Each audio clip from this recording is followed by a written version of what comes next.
अच्छा दोस्तों, जय अलगतणी, जय अलगतणी, जय अलगतणी। दोस्तों, આજનો આ વિડીયો બનાવવાનું કારણ છે કે જે બોટાદ તાલુકાના બોટાદ જિલ્લા બોટાદ તાલુકાના લાઠીદળ ગામે જે લોકોને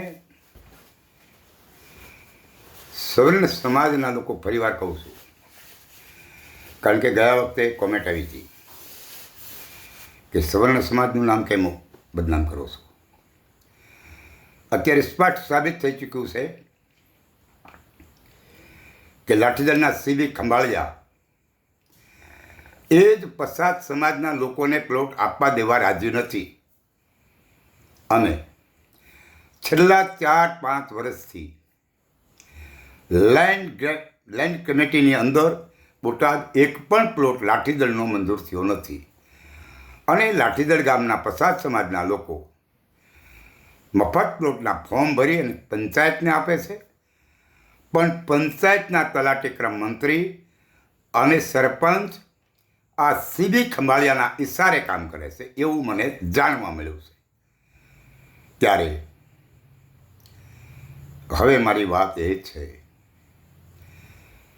કે નાના માણસોએ કદાચ દબાણ કર્યું હોય અને એ મારી રજૂઆત હતી, એ તો આપણે લઈશું, તપાસ કરાવીને એ ખુલ્લું કરાવશું.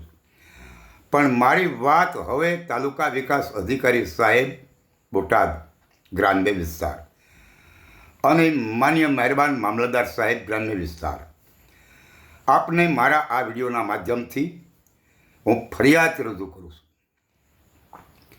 કે 1960 પછી છેલ્લા આ 2020 સુધીમાં બોટાદ તાલુકા જિલ્લાના લાઠીદળ ગામે કૂવાના હેતુ માટે જે જમીનો ફાળવવામાં આવી છે એ જમીનો ઉપર આલિશાન બંગલા બની ગયા છે. આ ગેરકાયદેસર છે.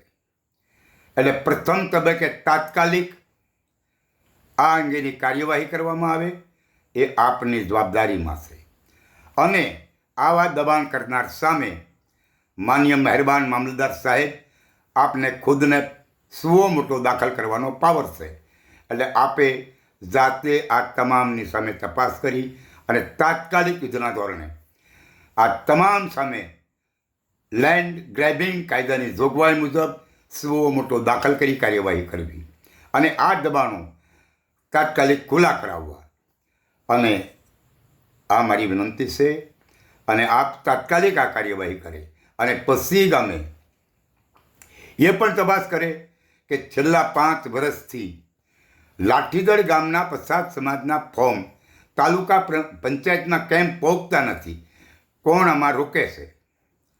અને અત્યારે હાલના સમયમાં જે તલાટી છે એ પણ કોમવાદી વ્યક્તિ હોય એવું પણ મને જાણવા મળ્યું છે. માટે એના વિશે પણ તપાસ થવી જોઈએ અને જો એમાં કોઈ પણ પ્રકારનું કંઈ પણ સાબિત થાય તો જેની સામે પણ કાયદેસર કાર્યવાહી થવી જોઈએ. અને બીજું એ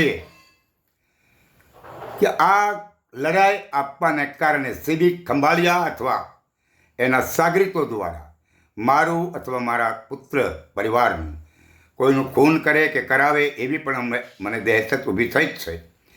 પરંતુ અમને કોઈને કાંઈ થશે તો આ અંગેની જવાબદારી લાઠીદળ સીબી ખંભાળિયાના સિરે રહેશે, લાઠીદળના સરપંચના સિરે રહેશે અને લાઠીદળના તલાટીક્રમ મંત્રી હાલના જે છે એના સિરે રહેશે. આ તાત્કાલિક કાર્યવાહી કરાવો અને આ તમામ જે સરકારી જમીન ગામતળમાં લાખો રૂપિયાની કિંમતની જે કૂવાના નામ ઉપર 2 ગુઠ્ઠા મેળવ્યું હોય, 4 ગુઠ્ઠા મેળવ્યું હોય કે જે મેળવ્યું હોય અને એમાં આલિશાન બંગલા બનાવી નાખવામાં આવ્યા છે, ગેરકાયદેસર છે. એને તુરંત તપાસ કરીને એને એ દબાણને હટાવવામાં આવે. આ મારી મહેરબાન મામલતદાર સાહેબ બોટાદ ગ્રામ્ય વિસ્તાર અને તાલુકા વિકાસ અધિકારી શ્રી ગ્રામ્ય વિસ્તાર સામે મારા આ વિડીયોના માધ્યમથી ફરિયાદ છે, જે તાત્કાલિક કાર્યવાહી કરવામાં આવે એવી મારી વારવાર વિનંતી છે. अच्छा दोस्तों, जय अलगतणी, जय अलगतणी, जय अलगतणी.